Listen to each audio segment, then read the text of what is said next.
Hello guys, welcome to 678 Cars. This is my 2008 Mazda 3. As you can see, it's got a cracked rear tail light. Today I'm going to show you how to replace it. Well, my way of replacing it.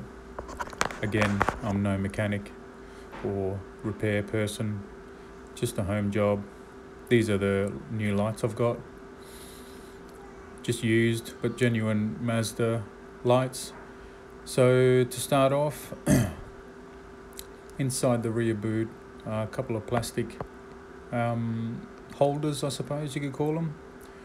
I don't think you need to undo that one, but you need to undo that.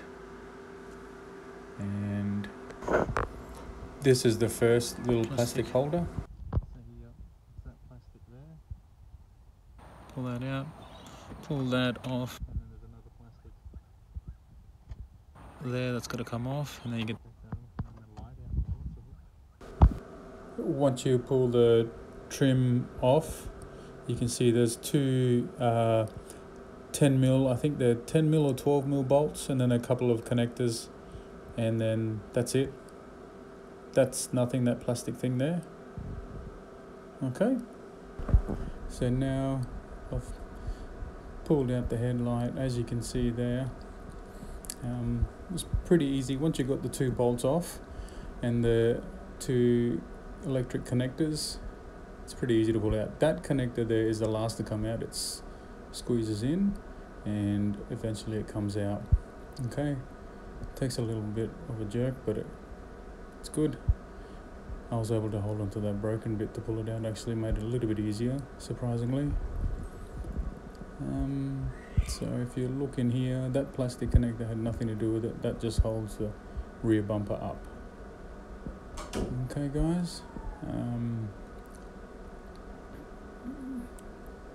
so yeah, that's that out. I'm ready to put the new one in. That's the broken one. Nothing much to do with it. I'll take the bulbs out and throw it in a bin, I suppose. So they're the new ones. Got the new headlight ready. There it is. I've got the other bits and pieces too. I'll get them ready. So the new one goes in pretty much in reverse order. Okay. There you have it. That's the new rear tail light in. Looks great.